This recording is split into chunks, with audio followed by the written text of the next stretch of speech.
I'm not good at on-the-fly things. I'm a very organized, prepared sort of person. I know. I so appreciate you being here because of that. Not because of that, but because I know yeah. Yes, was your drive okay today? Mm-hmm. Excellent. I got my favorite spot in the library parking lot. I was excited. You have a favorite spot in the library parking lot? Mm-hmm. Can you tell me where it is? The one right on the end in front of the book return.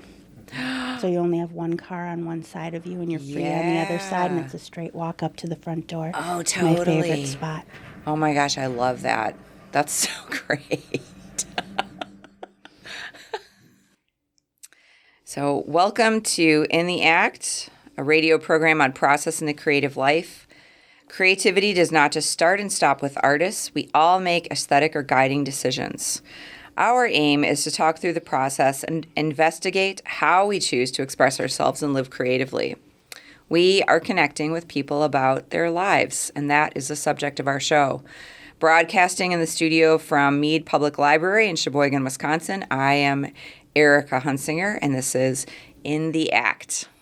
And today's guest on In the Act is Erika Block. Hello. Welcome. Hi. And Erika is a writer, an author, an artist, designer. I would say educator too. I'd throw that in there. Yeah. And just right before this, we were talking a tiny bit about that you've also done podcasting as well, and recording. Yes, during the pandemic, I was asked by a friend to co-host a podcast that she wanted to start. So we've been doing that for about a year and a half now. Yeah. I was just listening to some of the words that you were saying and on the podcast, and found it very inspiring and grounded and reflective and thoughtful. And I think that I know interviews can be difficult in that way because we were just talking about this because you like to be organized and prepared and have like the kind of everything sort of gathered for yourself a little bit. So I appreciate you being here. But how you express yourself and the way that you're thoughtful about creativity and leading your life and reaching out to others and expressing yourself has been wonderful to be a part of on the side wings as well as, as a friend. So I appreciate that. Thank you. Yeah. I was wondering if you could talk a little bit about, maybe in this first part, about how you developed a sense of self-creativity, like growing up. Like, what were some things that inspired you? I really attribute that to my mom. She was a stay-at-home mom. She had won a design contest in a magazine when she was young, and then her mother passed away. She ended up raising her little sisters, and she never got a chance to pursue her dream. Wow. So she often drew our coloring pages, made, when she had a difficult eater, she would carve our food into flowers and birds, and she brought creativity into everything she did because it didn't end up being her profession. Right. And so I just grew up with watching her do those things, learning how to do those things, and then she had an upholstery and furniture refinishing business. So I learned how to build furniture, how to refinish furniture, how to work with fabrics and metals. They had rental properties, so I learned how to do home renovations and interior design, just things that I did with them because at the time I was the only child at home. So everywhere my parents went, I was with them. Wow. So I just learned all of those things. And she had a box that she put in my closet that she called my Make It box. Oh. And anything that she had left over from projects that she had done, scraps of fabric, pieces of wood, just whatever she had, she would put in my Make It box. Wow. And that was the box that I used to make doll clothes for my friends when it was their birthday, or make little jewelry. I had Play-Doh and clay jewelry that was always drying on my dad's picnic table, drying in the sun, because I didn't have any kind of a kiln or anything. Sure. So it stuck with me, and no matter what I was doing in school or as a job, I always had a Make It box. Wow. And now I just have a much bigger box. What's your much bigger box now? What is that? It started as a studio space. Okay. Then it became an entire building. Wow. Now I'm back to having a workshop and starting to build a studio space within my home. Wow. That was a pandemic project that came up for me. Finally having time to do that. Just to have a space where I don't have to pull things out to work on them and then put everything away. To clear off a dining table, or to keep my pets away from it, or whatever, to create a space that can always be set up, that I can just go in when I have time and shut the door when I'm through. Yeah. Is something that's been missing in my personal creative process. Yeah. Because every time I would think I'd like to make something today, I'd like to work on something for a little while, I had to pull everything out. Now, where did I put this? And this is in a different place, and finding everything. By the time I got everything collected, I was no longer in the mood to actually work on it. So to have a space that I can have set up so that when I'm in the mood, I can walk right into it. Right. And then walk right back out when I'm through. Oh, I love that. So that's transformed, bringing creativity back into my daily life. Sure it does. Yeah.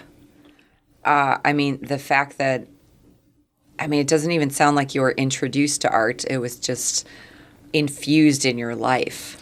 That was just part of how the daily life went with your folks. Mm-hmm. Interesting. Love that. And of course, not having that dedicated space to create is so important to, whether it's just having like a small little tablet.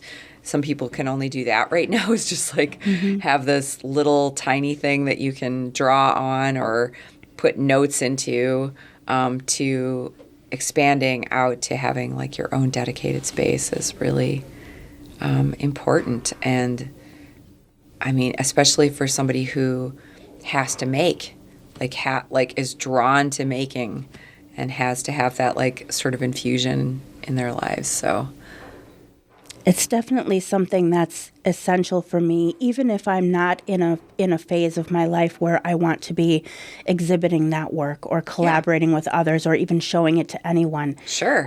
But just having some sort of an outlet for all of the things that we kind of bury within us, and to bring those things outside of us and give it a life and give it an existence where it's not buried. Yeah.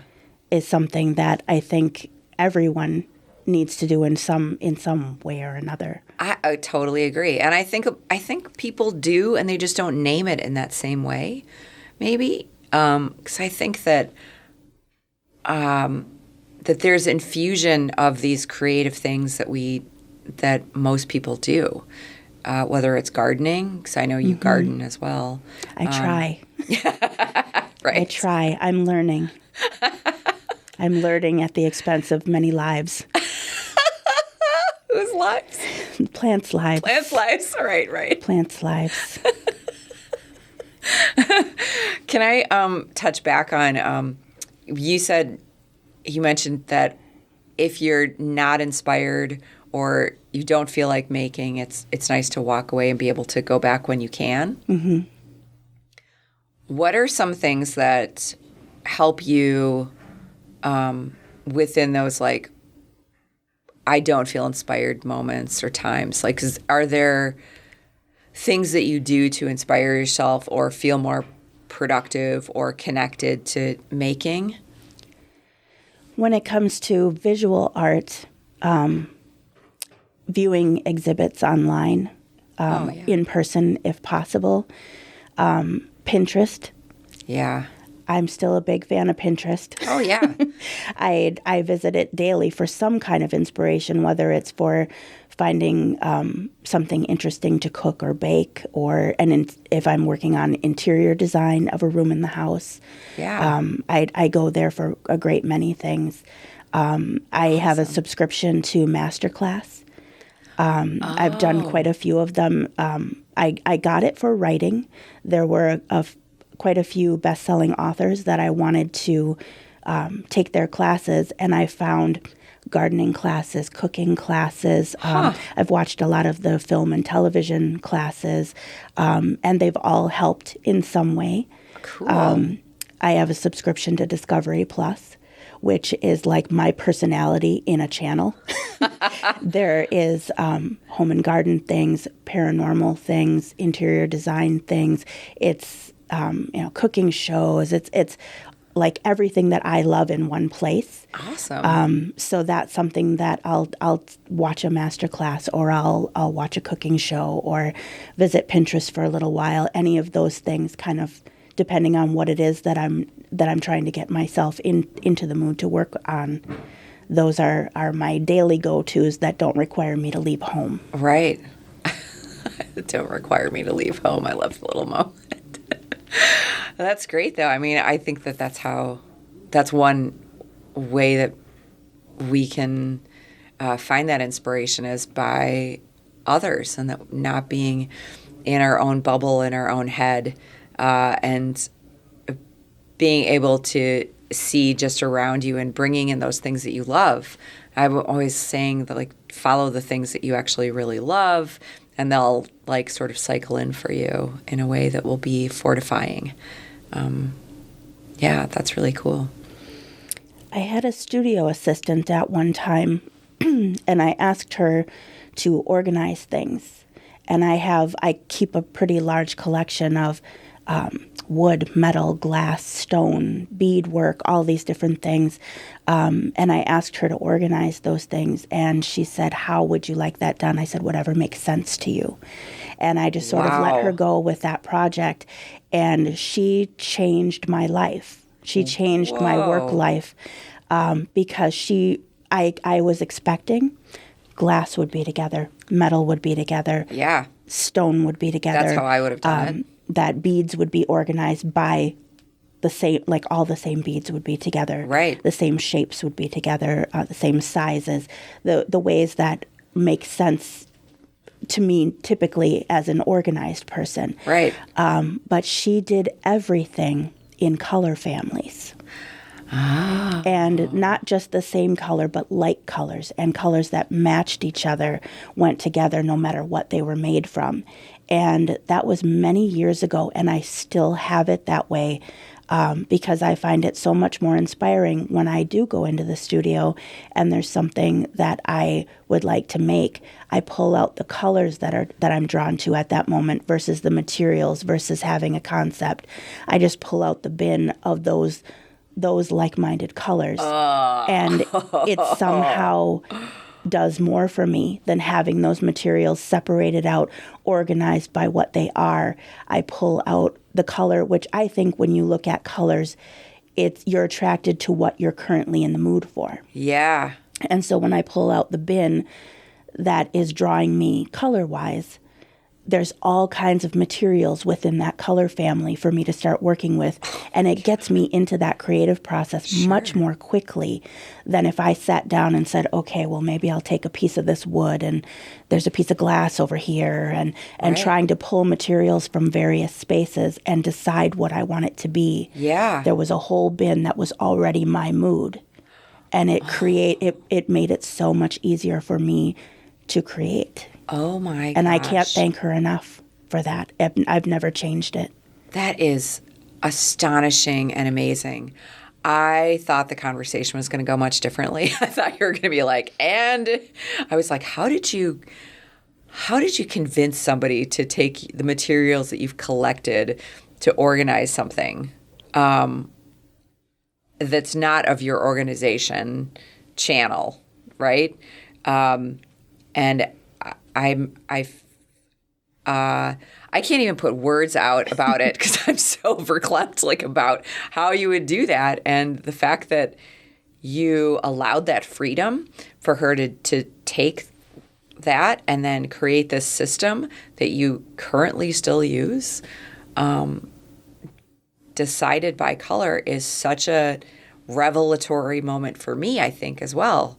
Because my materials are collected, designed by material and not by color at all. So what does color do for you?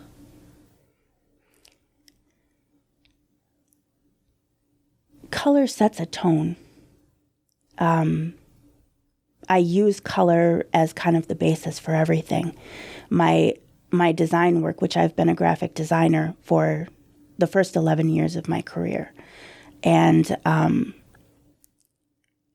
there was so much color, so much activity in a design that my personal wardrobe, my home, my car, everything about my life became very capsulated. It became very, very limited, like a limited palette. Yeah. It's very neutral.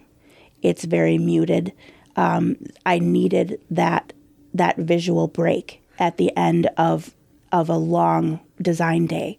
Totally makes sense. I had difficulty watching movies or shows in the evenings. I had difficulty reading books or looking at magazines or even seeing bold artwork in my home or wearing a lot of color. As soon as I entered design as a profession, immediately the whole rest of my life became very muted. Wow. It was necessary. I didn't see it coming. Right. But I started to notice, okay, I'm dulling everything down other than my work. And now that I have made the switch from being a full-time designer, and in the beginning too, when I would make artwork, my artwork was very graphic design oriented. Yeah. It was colorful. There was text involved. It was almost more like an advertisement. Yeah. It was like some of the old artwork that when graphic designers used to actually paint and illustrate. Right. And it was more like fine artwork, even though it was an advertisement. That's how my early artwork came out, because design and marketing and advertising was my life. Wow. And I saw as I gave that up, and I always wanted to be an artist and a writer, and I could never decide between them. And graphic design ended up being the way to go, because at the time it was the most sensible choice to actually make a living doing creative work. Right. And I did love it. For a long time, but the long hours and the stress and the heavy amount of peopling got to me over time. Yeah. And I started to see every other part of my life was compensating for that, to balance that out. Right. To where I couldn't even have a radio on as background music at home. Wow. It was affecting me that greatly.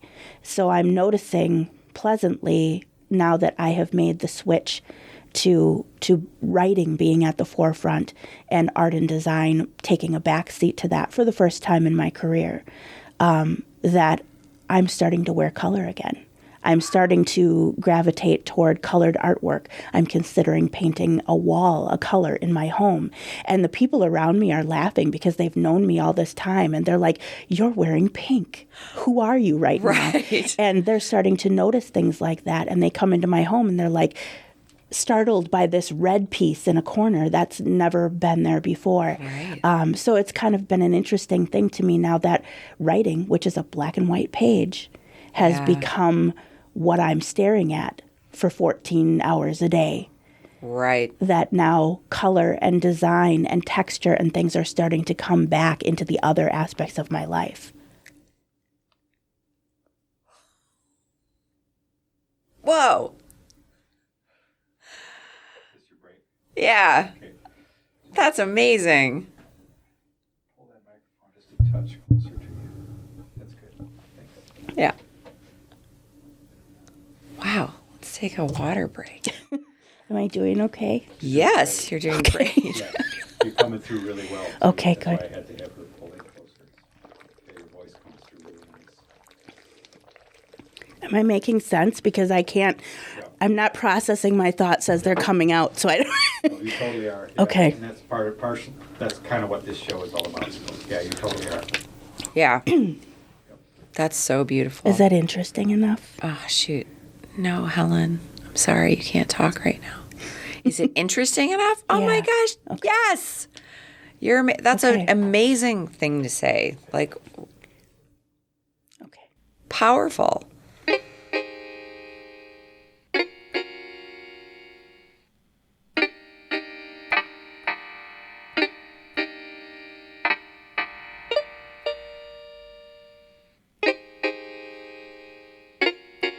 Yeah. Gorgeous. Yeah. And I have pink on. I know. I noticed. Everything else is still dark, but I have pink on. I know. I love that. Welcome back to Mead Library Studios of... Nope. Start again. Okay. Welcome back. In the act. Welcome back to In the Act. I'm Erika Hunsinger. We're here with Erika Block, and we've just been blown over, I think, by the experience of being a graphic designer and having to deal with color, and then what that did to transform in sort of this natural way of not choice, but almost necessity of dulling the experience around you, both physically, like on your body, in your home, even to the radio, to then have your art like self change, transform into writing, and having that sort of opposite experiences, and having color re-enter naturally. And it's just so interesting that humans, we're just these amazing beings that are influenced by the choices that we make, and are surprised when these reactions from actions that we've taken are surprising to us, and to others around us, that we're dynamic and changing and renewable in a lot of ways. Love it. It's definitely an evolution. Yeah. And an awakening of sorts. And I'm starting to realize that without, as much as I still love design, and I will still take a great project when it comes along, but allowing writing to take that forefront, it is a much calmer existence. Yeah. When you are a designer, especially in books, magazines, albums, the kind of work that I've designed over the years, the designer is always the last person in the process. You are at the end of the production schedule. You are the last person to touch a project before it goes into production. And the problem with that will never, I don't think, be solved, is that everyone who's at the beginning of that process, the person who's actually creating the music, the book, the art, whatever it is, to the editors, to the proofreaders, to everyone along that process, they will take up as much time as they need, but the deadline never changes. So when you are at the end of that process, your window gets smaller and smaller, and it's just sort of expected that at the end of that process, with the deadline not changing, you have whatever window is left, and you're going to have to pull it off. It's highly stressful. Sure. It just energetically feels like everything that came before it has piled onto your shoulders. Of course. And it has been a wonderful process to be the author now and be at the forefront of the project where nobody else's jobs happen until I've finished my manuscript. Right. And then they all have their parts. And I have been told that my first book is in production. And it's a little bit delayed because everyone is very shorthanded and doing the best that they can, and limited on resources right now and things like that. So the publication dates are fairly loose and uncertain at the moment. But I have been told by everyone throughout the process, what a joy it's been to work with me, because I've made sure that every deadline was exactly hit, because I didn't want to do to anyone else what I'd experienced for the last 22 years as a designer. So they have all loved working with me, because I've specifically been very considerate for everyone else in the process. Respecting that they their get boundaries. their full window, that they're not working Absolutely. nights and weekends and holidays and on their birthday and things like that to see a project through. I don't feel that anybody should have to do that. No. We love our work and we live our work, but it shouldn't take over our lives. Right. That's not balance, and that's not peace. And that's not something I'm ever going to do to someone else, even though I get to be first in the process now. Wow. So that's been a really big realization for me, and just the energetic shift in being at the beginning of that process, where nothing else happens until I've created this piece. Yeah. Has lifted so much weight. And it's been such a joy to do that, and to be at home and to be writing and to be making coffee, making breakfast, walking the dog, gardening a little bit, and being able to balance out my day, because no one's calling me. No one's asking me for things. I'm not getting emails coming in. That whole demand that I'm used to of being an art director has been removed from my equation. Wow. And that is what really allowed visual art to come back in for me. Wow. Is that I regained so much bandwidth by switching writing into the forefront. Yeah. That it's been a large life changer. Absolutely. Well, and I think that I met you somewhere like maybe at the tail end of graphic design era, Erika. And I mean, I think it still is in, you still do some, but would you be willing to talk a little bit about your exploration of that building that you kind of transformed? The factory.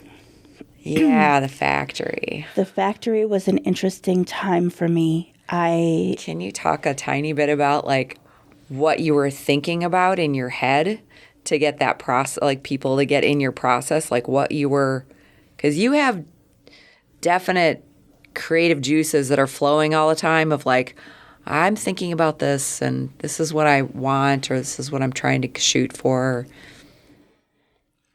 At the time that I bought the factory, visual art was not part of my life. Okay. I was very thick into graphic design. Yes. I owned my own agency for about 12 years. And I had started a magazine. It was called Virtuosity. It was about artists, musicians, authors, all the things that I loved present in one magazine. And in Door County, Wisconsin, there is an annual event called Steel Bridge Song Fest. And musicians from all around the country, sometimes from around the world, travel to Door County to work together, to create new songs, to hold concerts, to work together, to collaborate. Yeah. And there was an artist coming in from New York that I was interviewing for the magazine.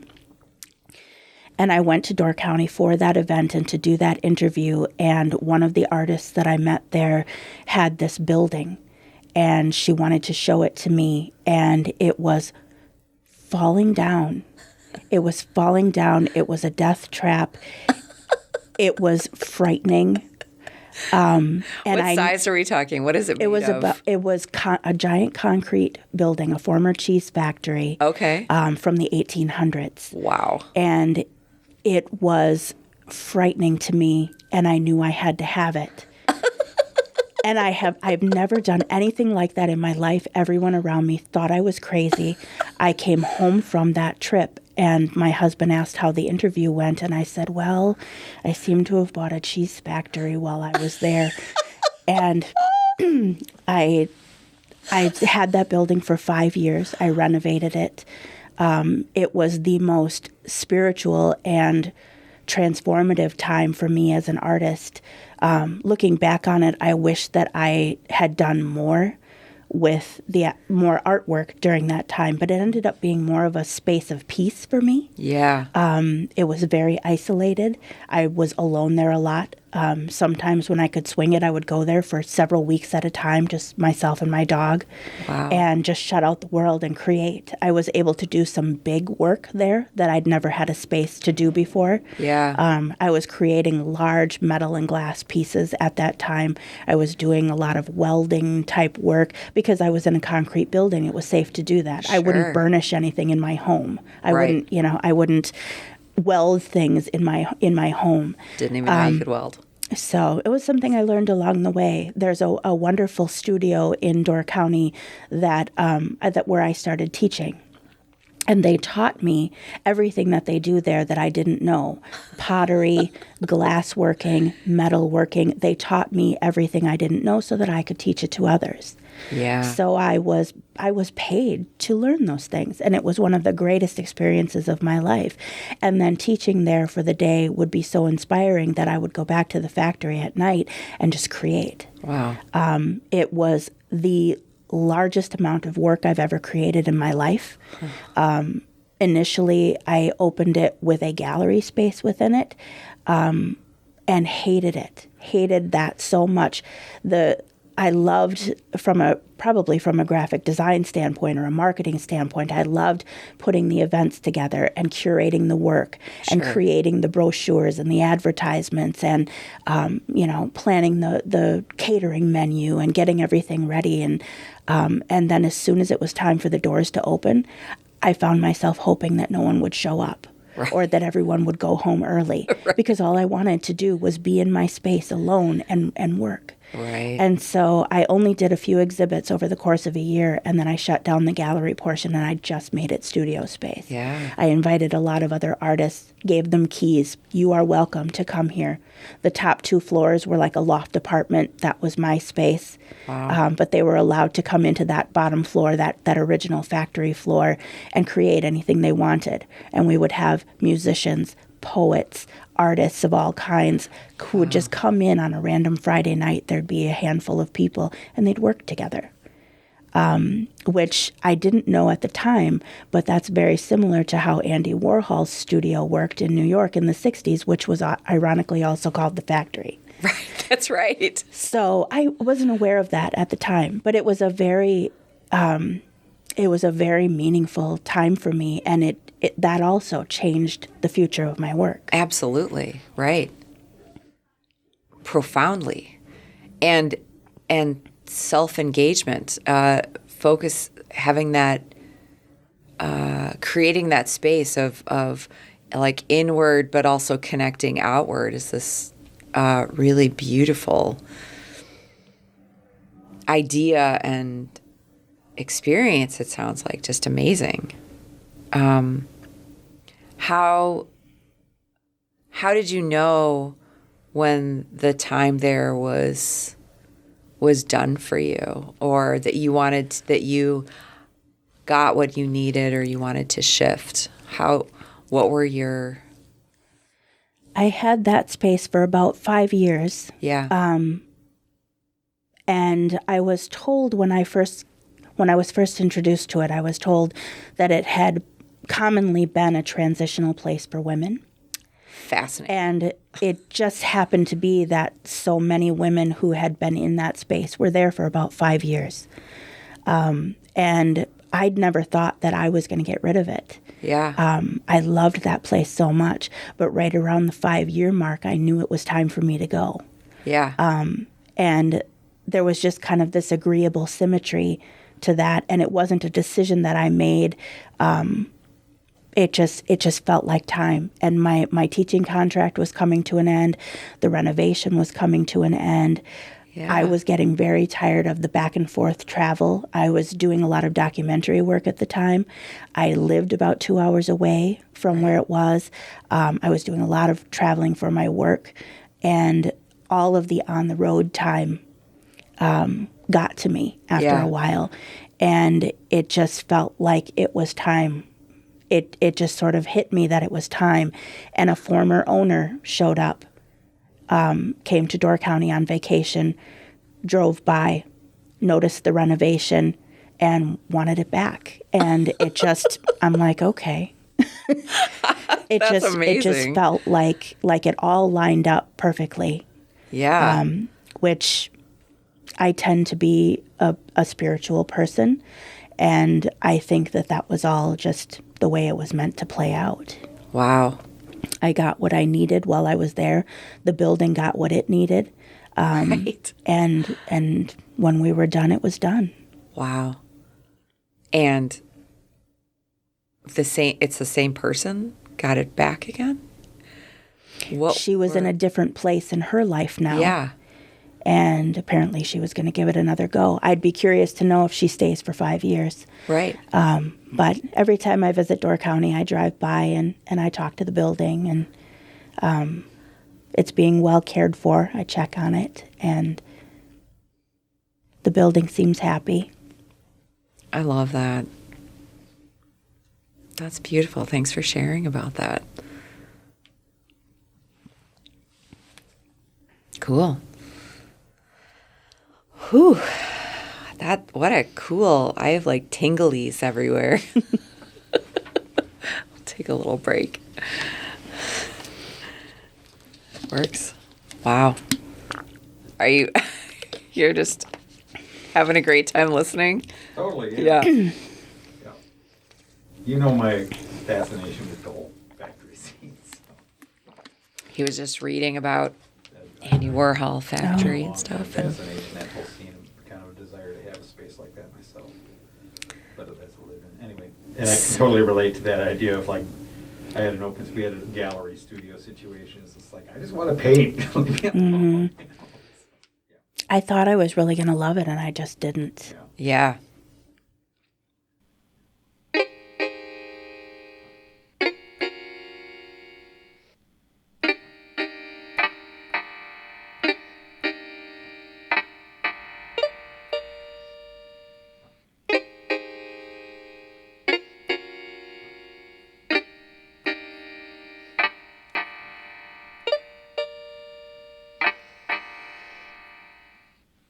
Welcome back to In the Act. I'm Erika Hunsinger, and we are here with Erika Block. Just having gotten through that period of time of being in the factory and how important that was, and how it's this synchronized 5-year timeline, spiritual cogs in the wheel kind of thing. That's great. What I think was really interesting at the end of that time frame was when I had made that decision that everything was coming to a close and it was time for me to move on. I was giving some thought to what am I going to do next? Yeah. What is the future going to look like for me? And I began dreaming of stories. And then I came home and I started to write those stories.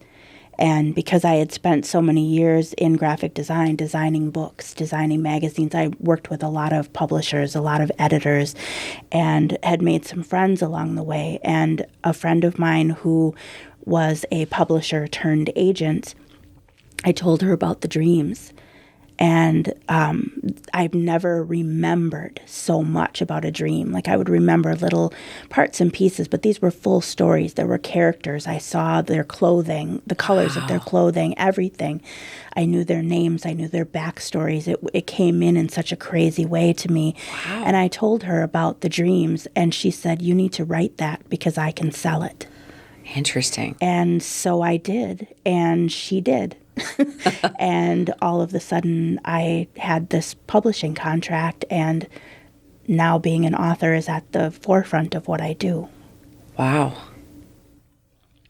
What a seemingly magical experience that is, that the unconscious mind bubbled up these narratives that you could then express because so many times people don't remember their dreams either. But being led by dreams is a fascinating navigation. I did some research into that because it felt so strange to me. Yeah. For some reason, I needed to feel like somebody else has gone through this too. I can't be the only one. Sure. And I started to look into other authors and watch their interviews and read articles about them and learn about their lives, and found that that's actually very common for not only artists and designers, but for writers as well, for probably all creatives. But that a lot of very well-known best-selling authors have had their story ideas come in through dreams.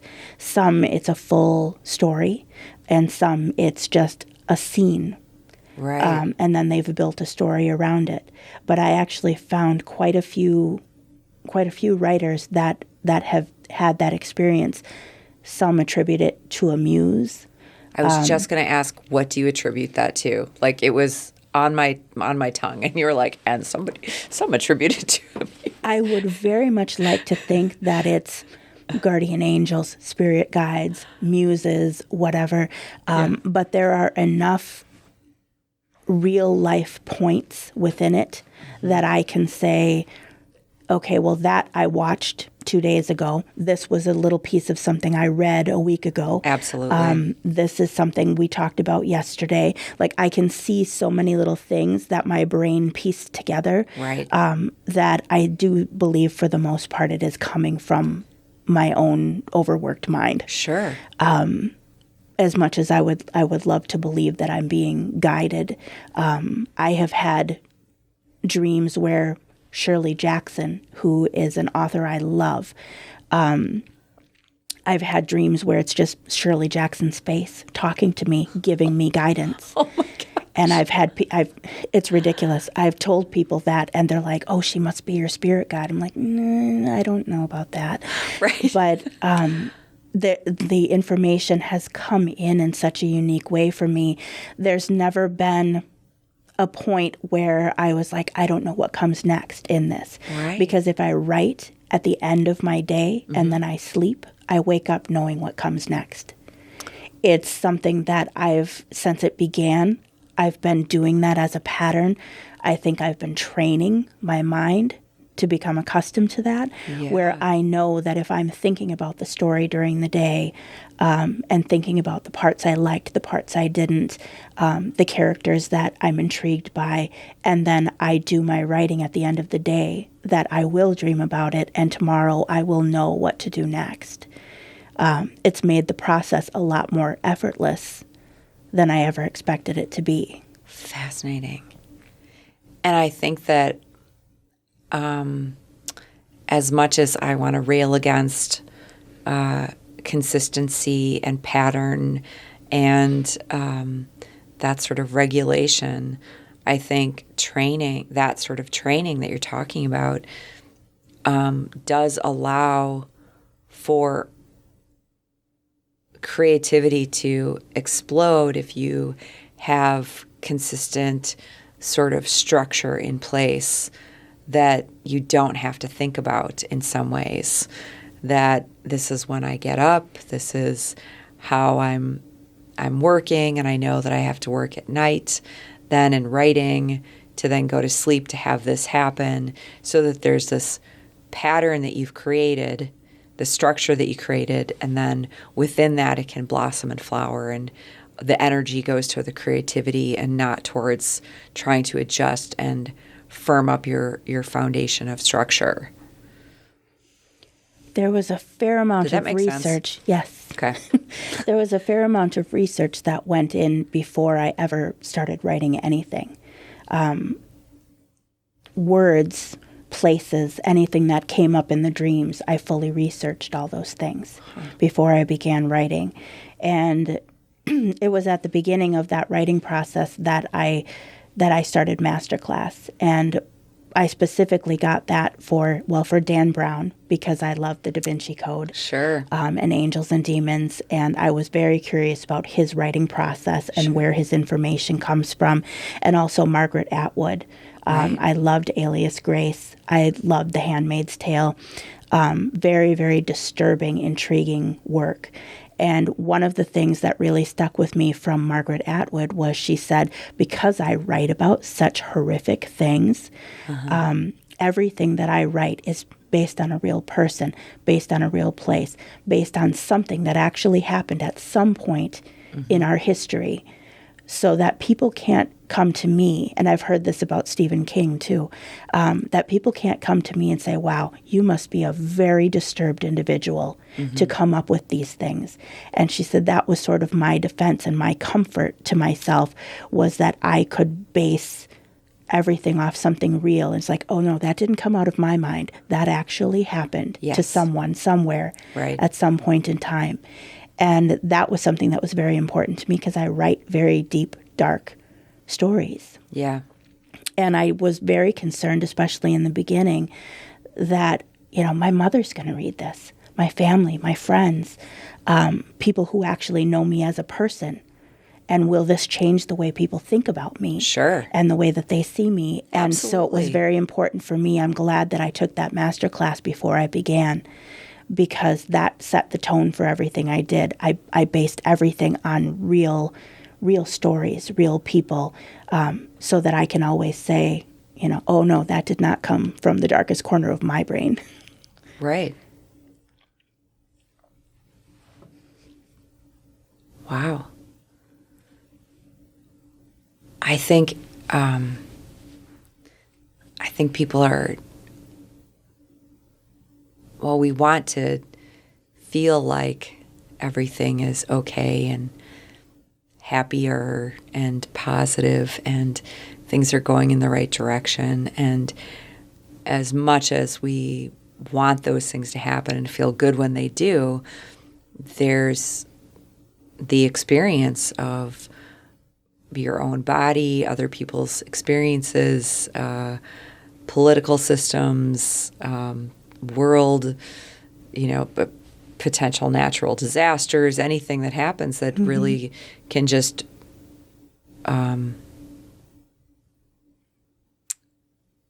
create real havoc within self or others. And there's a real dark side to experience and difficulties, and life is really hard sometimes.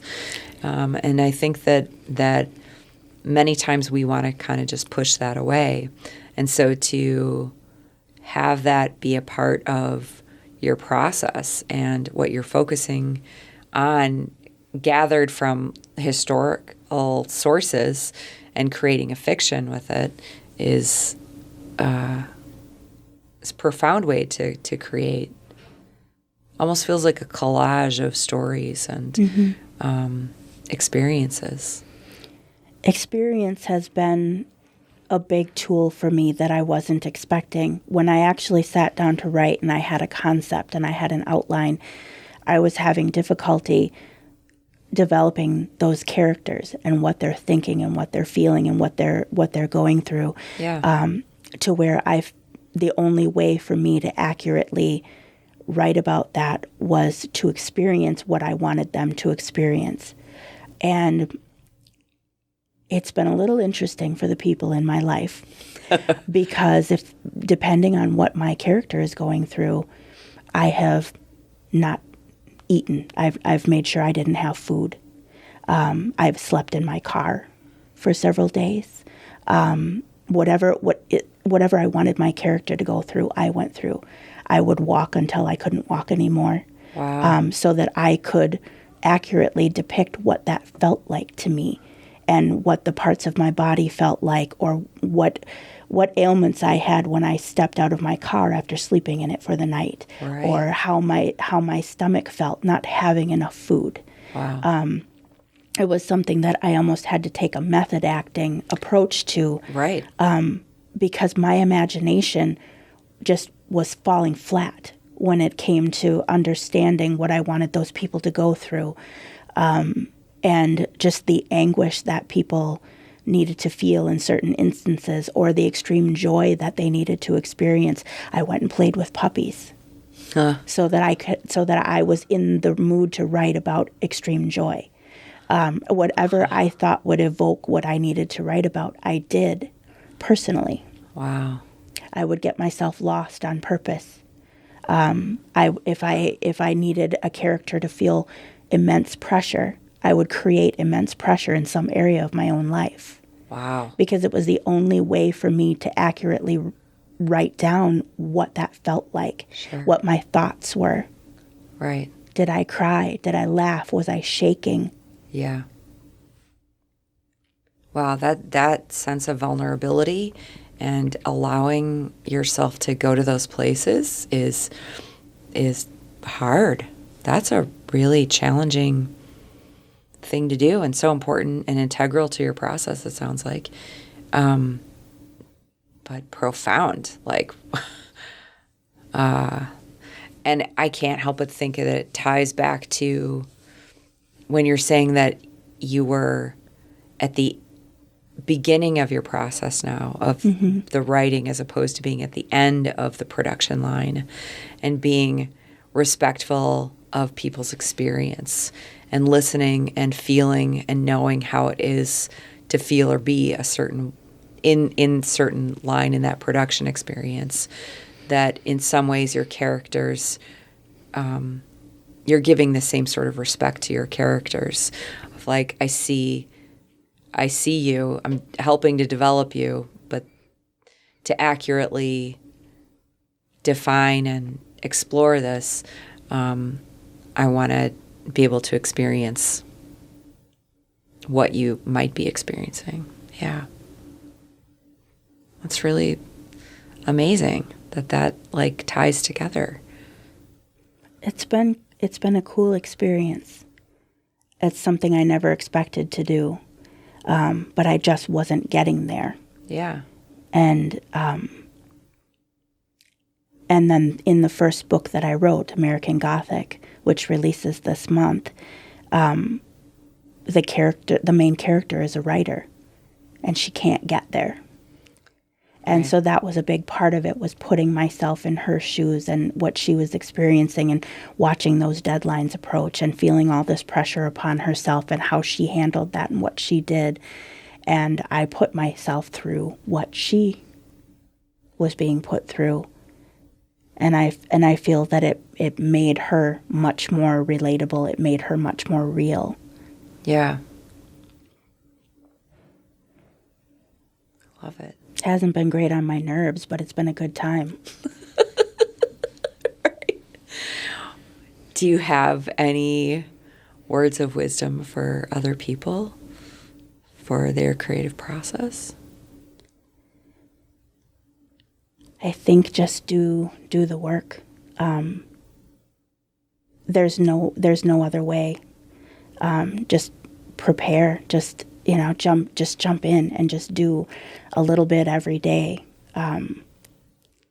Even if it's just, I'm going to organize this today. I'm going to organize this bin of things, or I'm going to just play around with what I have here, and it's going to get your thoughts moving and your hands busy. And that's something that I've noticed a lot about jumping out of that graphic design world where everything was happening on the computer. I came in after the generations that hand drew and hand illustrated and physically pasted up design work. And it's been important for me to pull away from the computer and do things with my hands again. And I think that it has changed my creative process in all ways, even though I'm writing on a computer. Yeah. I take my notes manually. I collect parts and pieces of things that make sense to me. Even memes that I find on social media, I connect them to a character and I drop it in a folder.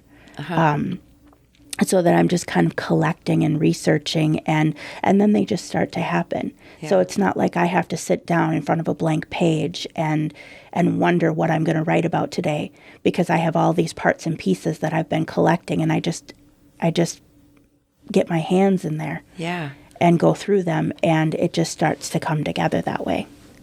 I love that. I think that's the hardest part for people, is where do I start? Yeah.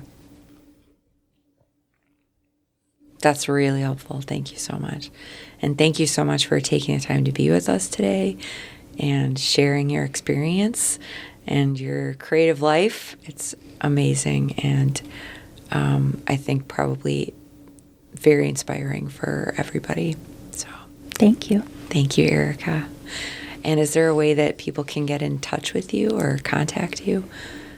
I do not currently have a website. I'm on Facebook. I'm on Instagram, just as a person. Is that I don't have any Erika business. Block, ErikaBlock? It's EL Block Author. EL Block Author Yes. on Facebook and Instagram. Yes. Great. Thank you, Erika. Thank you. This has been In the Act.